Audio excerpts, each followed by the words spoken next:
Selam. Bu videoda Küba'ya seyahat planı yapanların en çok merak ettiği sorulardan birini cevaplıyorum. Küba'ya ne zaman gidilir? Eğer valizini hazırlamadan önce doğru zamanı seçersen tatilin çok daha keyifli geçer. Küba'yı ziyaret etmek için en ideal zaman Kasım ile Nisan ayları arası. Bu dönemde hava sıcak ama bunaltıcı değil, yağış az, deniz harika yani tam tatillik hava. Mayıs-Ekim arası ise genellikle yağışlı sezon, özellikle Ağustos ve Eylül aylarında tropik fırtınalar görülebiliyor. Bu dönemde fiyatlar daha uygun ama hava biraz sürprizli olabilir.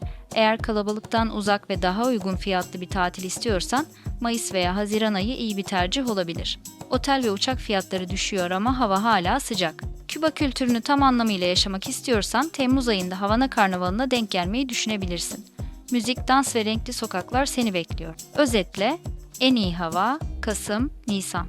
Uygun fiyatlar Mayıs, Haziran. Festival enerjisi Temmuz. Hangi dönemi seçeceğin tamamen tatil tarzına bağlı. Eğer soruların varsa yorumlara yazabilirsin. Videoyu beğenmeyi ve kanala abone olmayı unutma.